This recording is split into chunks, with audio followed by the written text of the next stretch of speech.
I'm Elex Michaelson. This week, the issue is the Democratic National Convention. Kamala Harris becomes California's first ever Democratic presidential nominee. We talk with the top officials in the state, some of the top commentators in the country. On behalf of Sasha, Malia, Michelle, and Bo. And the most viral political impressionist. Broadcasting across California, you're watching The Issue Is. As the balloons fall on the Democratic National Convention, the party is unified and excited about its candidate, which was not the case about a month ago. I'm Elex Michaelson. Welcome to a very special edition of The Issue Is from Chicago. I accept your nomination to be President of the United States of America. The Vice President, who cut her teeth in progressive California politics, focusing on appealing to moderate swing state voters. I promise to be a president for all Americans. You can always trust me to put country above party and self. Since Harris is from California, California's delegation is front and center, with all the top leaders from the state and the party's faithful feeling energized. Look at the energy, it's electric! That was beyond my wildest expectations. Why Harris? She will fight for regular people, not billionaires. What a moment to be alive and witness herstory. Dolores Huerta has made California herstory throughout her life. She worked with Cesar Chavez to advance farm workers' rights, creating the slogan, "Si se puede, yes we can," at a time when women in politics were often dismissed. When you think about all you've been through and all the fights you've been over your life, the idea that there a female president, the idea of a woman of color as president, what does that mean to you? This is a dream realized. You might say that we know that women can take leadership, that we can make things happen, and that women have always been underestimated. And this is a moment that so many of us have been dreaming for all of our lives, and that we see it, the realization of the dream. From late night parties, What kind of power? to early morning breakfasts, state officials sharing their long relationships with Harris. Hello, California Democrats. For decades, Nancy Pelosi has been the most powerful California woman in Washington. I asked her about the significance of the next president potentially being a woman from California. It's thoughtful and really almost spiritual as well as political. For me, it's like another bookend. Oakland Congresswoman Barbara Lee started her political career working for Shirley Chisholm, the first black woman to ever seek the Democratic presidential nomination. What do you think that Shirley Chisholm would think of this moment? She would think that all of her work was not in vain. Lee has mentored Harris for over 30 years. I have bragging rights. She's my friend. She was born in Oakland, raised in Berkeley, in my congressional district, so, she's kind of my constituent also. I have come to one of the hardest decisions. Lee says Harris called her as her 2019 presidential campaign was ending. She called me, and she said she was the first person I called to explain why, and it was money. And of course, I understand what money in politics will and will not do. But I told her, I said, okay, but you'll be president one day anyway. Harris also inviting Long Beach Congressman Robert Garcia to speak, who co-chaired her 2019-2020 presidential campaign. We were working to get her elected back then, but Joe Biden was the right man at the right time in 2020. But now this is her moment, and we're all in. We're going to get her elected, and she's going to be a unifying person for the country. Lieutenant Governor Lenny Kounalakis has also supported Harris for decades. Harris invited her to speak at this year's convention. What was it like for you to be on that stage the other night? It was so fantastic. I mean, it was the honor of a lifetime. I'm her friend. I'm also the Lieutenant Governor of California running for governor. But I'll tell you, this is the first elected office I have. She endorsed me a year before the primary, made ads for me. I would not be lieutenant governor if it had not been for her advocating for me for this job. She's groomed me and many women. California Controller Malia Cohen says she's part of a group of young politicians mentored by Harris for decades. She has poured wisdom, time, energy. Even, they call her Auntie Kamala because she's giving you that harsh, sometimes poignant advice. Don't do this, say this, pivot like this, wear your hair like this. I mean, just little slight things that are nuanced that that her personality can deliver. California's Chief Service Officer Josh Friday is another Harris mentee. She cares about people, and that's what comes through when you know her. She cares about people. She helped me get through the bar exam when I was studying for that. She encouraged me to join the military before I became an officer in the Navy, and she wants to see people's lives improve. I've had the privilege of getting phone calls from the Vice President. Congresswoman Sidney Kamlager-Dove says Harris has regularly checked in throughout her career. I'm a biracial woman myself, and I saw myself in her, and I bet that there are millions of girls and boys across this country who say, oh my God, this place wants me too. It's incredibly emotional. I'm getting emotional right now. Yeah. Feeling seen. Yes, it's very important. Even if you're not always, dissent and debate's always going to happen, but you have to feel seen and you have to feel listened to, and that's what this moment's about. Latifah Simon spoke at the convention. She's now a candidate for Congress after working for DA Kamala Harris years ago. Who is the Kamala Harris that you know personally? I can't wait for folks to really learn about the Kamala that I know. She's the toughest boss I've ever had and the best leader that I've ever worked for. She demands excellence. She learns every day. She's always meeting the challenge like she did tonight. And she is full of joy. She wants you to succeed. But let me tell you, if you want to work for a Harris presidency, you're going to have to come to work early and leave late. She really believes if you're going to work for the American people, you got to put in everything you got. When I worked with her in the district attorney's office, the story that I tell people all the time, she sent me home my first day because I didn't have a suit. She said, if you're going to work for poor folks and for mothers who've lost their children and for rape victims, you show up with everything that you have. Kamala is really funny. She, as everybody has learned, she loves to cook. She's an amazing cook. She's a great friend. Harris hired her friend, Laphonza Butler, to work on her previous campaigns. The office upon which you are about to enter. Then Harris swore Butler into the U.S. Senate, where Harris once served. Butler and Harris, along with former Senator Carol Moseley Braun, the only black women to ever serve in the U.S. Senate. She has done everything to fulfill the finals footprints of a Shirley Chisholm or a Hillary Clinton, and we have the opportunity to get that done. Alex Padilla is the senior senator from California. The first time she met my father and respectfully called him Mr. Padilla before giving him a big hug, and how he's always telling me, make sure to say hi to Kamala because he knows that she's a friend that is fighting for working families like ours. What does it mean legislatively, though, to potentially be able to call the president and the president not only be from California, but somebody who used to literally sit in your seat?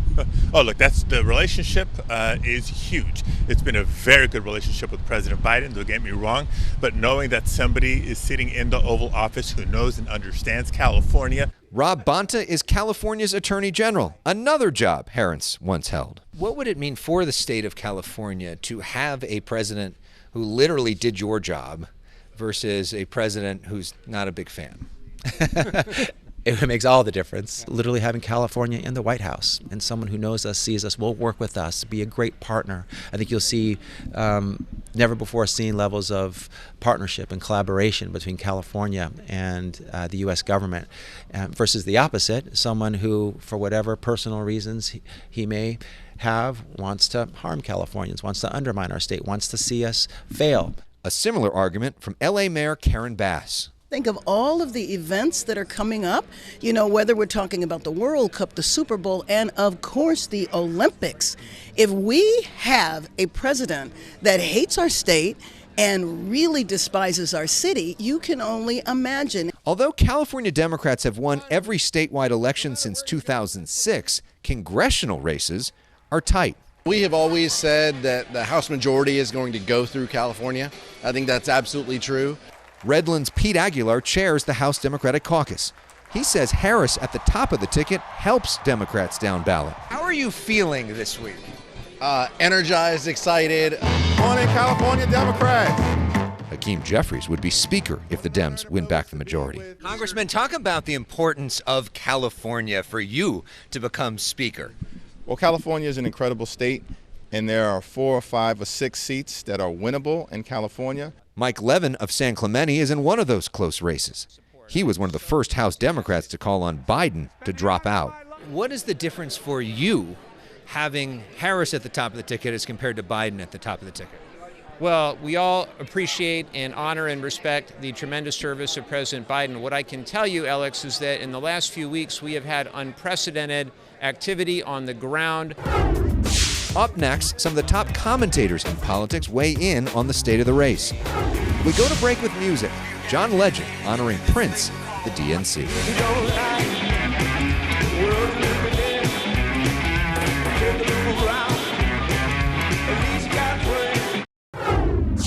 Michael Jordan's statue displayed prominently here at the United Center. This week, this area not home for basketball, but for political perspectives, with columnists, journalists from all around the world with strong views on the state of the presidential race. Welcome back to The Issue. It's good to see you. Good to see you, too. John Favreau served as chief speechwriter for President Barack Obama and currently hosts Pod Save America, one of the top political podcasts in the country. We last interviewed you a few days before the first debate. Isn't it crazy to think how much the world, like 3 years ago? The world has changed since then? Everything we've gone through. Have you ever seen anything like this? Not ever in my life. I mean, I just these months, like in all of the time I've been in politics and been in campaigns, I've never experienced a month as momentous and earth-shaking as the one we had in politics. I mean, you know, the debate, Trump surviving an assassination attempt. He was a convicted felon in the end of May. And the amazing thing about all that is the race is still pretty even.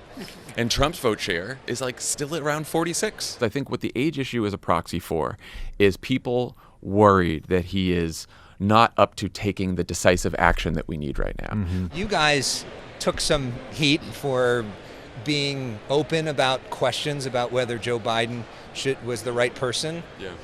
You kind of like, we were right? Look at the evidence of what we see. Love Joe Biden. He's going to go down as one of the greatest presidents. But if we all believe that our most important priority is beating Donald Trump, then you have to take that seriously, right? And there's just, it's not personal no matter who it is. Chris Catalogo is Politico's California bureau chief. A month ago, we had people telling us this might feel like going to a funeral, and now it's a big raging party. Phil Wegman is the White House correspondent for Real Clear Politics. Whiplash is an understatement because the pandemic feels like it was yesterday and the Atlanta debate feels like it was a lifetime ago. Peter Hamby is a partner at Puck News. Talk about the dramatic change that we've seen in the last month and where we're at right now. Well, you can see it behind us.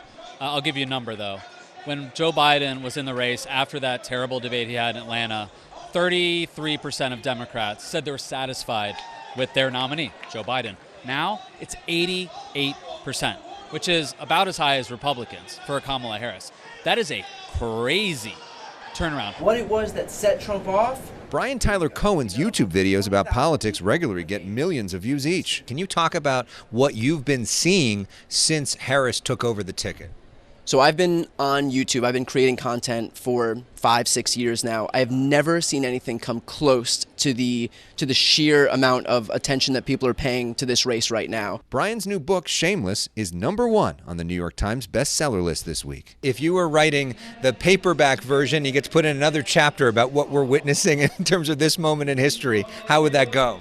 That's a great question. I think the one thing that even I, as somebody who focuses day in and day out on messaging, on persuasion, that I didn't take into account is that this idea of hope and optimism, this intangible, is so important. And for most of us, I feel like it should be enough to just look at somebody like Donald Trump and say, he's a threat to democracy, and so you got to just turn out to vote against him. But clearly, the polling showed that when it was just Biden running against Donald Trump with only that message, because he wasn't able to prosecute the case beyond that, running against Trump with only that message, it wasn't enough. And we were even losing in polling in states like Minnesota and Virginia and New Mexico. You can't win an election like that. Tommy Vietor also hosts Pod Save America. Politics in the Trump era has felt nasty and negative and honestly just like a slog. You know, I mean, like those early days in 2015, maybe his shtick was new and was exciting to some people, but now it is just tired and stale and mean and nasty. And I think what she was getting at is We can get past that. That to me was the hope. We can get past the Trump era. We can beat this guy and put this brand of politics to bed, at least temporarily. The Democratic Party united behind Harris within hours of Biden dropping out. What we're seeing is the Democratic machine activating, not necessarily in a sinister way. I mean, all political parties do this, but you have the donors who are off the sidelines. You have the grassroots who are energized. And the main thing here is not the personal pluses or minuses of Harris herself. Instead, it's that she's not Trump and she's not Biden. Still, this race is tight. What you're seeing in focus groups and polling about Harris is people are interested in her, but they want to know, will she fight for me? What is her plan to help people like me? There's some white space and an opportunity to fill in information about her biography, her values, and what she's going to do. That is just very different than where we were with Biden and Trump. Brian Goldsmith is a former journalist and current Democratic strategist. To use the Steve Kerr terminology, it's a jump ball. And I think some Democrats are overly exuberant, as David Axelrod said, about our prospects. I think people who are serious about this, who look at the numbers, recognize this is going to be a dogfight all the way to the end. And there are more things we need to do between now and the election in order to win. What do you make of the way that Donald Trump so far has sort of struggled in terms of finding an attack line, finding a nickname, finding a path forward? Oh, I think he's bitter, angry, and flummoxed about all of this. I think, because his party has become a cult of personality, I think he sort of thinks the Democrats wouldn't let go of their nominee either. But Biden, more than anything else, was kind of a vehicle to defeat Donald Trump. And once he ceased being that vehicle, Democrats were happy or willing to move to a different nominee. And without a Democratic nominee in his 80s, the Democratic message is now very different. What is the proper framing for this race, real concisely? It's time to turn the page. This is about future versus past. It's very disgusting what's happening. Up next, Impressionist Matt Friend. But first, those attending the convention sound off. What do you think of Kamala Harris? Bomb diggity. Why Kamala for you? Because she represents what we can be as a country. She's going to give women back their right to make decisions over their bodies. It was very hopeful, energizing. It was a very great experience. We need joy, we need kindness, we need unity in our country. Why is it so quiet? What's happening? It's quieter than Sleepy Joe. Hello, Joe. How are you? Great to see you. Look who we're here with. Matt Friend back on The Issue Is. I knew you when, Matt. You are blowing up in a way like nobody on the planet. Well, I'm here with Elex Michaelson, California's finest political reporter, but also one of America's finest political reporters. And no, you're the best. Elex found me early in the pandemic, had me on his show, believed in me, and you are such a pro. I'm not kidding. Like, it is insane. I do all these local TV shows. It's a different level. The one and only Bill Maher. You've got a new podcast with Bill Maher. Yeah. Oh, it's great, right? Oh, it's so fun doing Bill, right? Yeah. And finally, new rule, make sure it's a good voice. It's on my socials at The Matt Friend and YouTube at The Matt Friend. So, Friend in High Places. Friend in High Places, which is the combination, of course, you and Bill Maher, who is almost always in high places. Well, I understood that after I realized that he is a sense of loving marijuana, but no, the theme was just talking to people who are in those successful places, but I guess it could have a double meaning. So on the night that we're talking to you, Barack Obama is also talking to us. But we're going to get a preview of the Obama speech from you. Well, let me just say, Alex, it is great to be with you. And on behalf of Sasha, Malia, Michelle, and Bo, it is a privilege and a thrill to be back at home in Chicago. Because this is a city that represents America. It's for Democrats, members of red states, of blue states. Alex, these are these United States. United States. And it's amazing that President Trump has also made a surprise appearance here to respond in real time to the Democratic convention. Mr. President. Just shut your mouth and stop talking. It's a really horrible thing. There's people with just a lot of confused people. There's a lot, they're wearing dresses. It's very disgusting what's happening. But I will tell you that the radical leftist Democrats are not going to stop us. It's horrible what they're doing. They've treated me terribly. You have failing Kamala in this walls. He's like a Gatorade coach. He's a Gatorade coach. And it's so horrible. Dump some water on him. They're going to dump water. They're going to dump water on him. Well, you have to win to get the water dumped. They're going to lose like dogs. And do you want to throw to break for us? Yeah. Well, Los Angeles, it's time to go to commercial because we're watching this DNC and Rick Caruso is going to go to bed. See you at commercial. Good night, LA.